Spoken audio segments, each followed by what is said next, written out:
అడవిలో ఒక కాకి ఉండేది. ఒకరోజు సరస్సులో అందమైన తెల్లని రెక్కలు ఉన్న హంసను చూసి దగ్గరకు వెళ్లి, అరే బ్రో, ఎంత అందంగా ఉన్నావు, హ్యాపీగా జీవిస్తున్నావు. దానికి హంస నవ్వుతూ ఇలా అంది, ఏదో జీవిస్తున్నానులే, అయినా నాకన్నా అందమైన ఆ చిలకంత కాదులే అని హంస అనగానే కాకి ఎగురుకుంటూ చిలక దగ్గరికి వెళ్లి చిలకని ఇలా అడుగుతుంది, అరే చిలక మామ, ఏం అందం నీది. వెంటనే చిలక, నేను అందగాడినే, కానీ నెమలిని మించిన అందం ఏం కాదులే.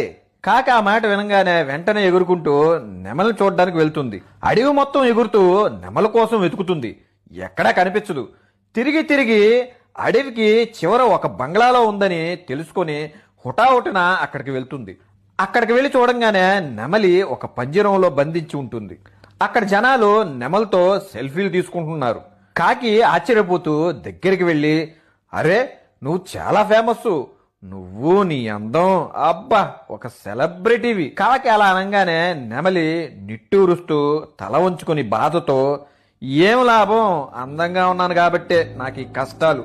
నువ్వు చూడు, నిన్ను ఎవరైనా పట్టించుకుంటారా? నీకిష్టమైంది తింటావు, ఇష్టమైన చోటుకి ఎగురుకుంటూ వెళ్తావు, నీ జీవితం నువ్వు జీవిస్తావు.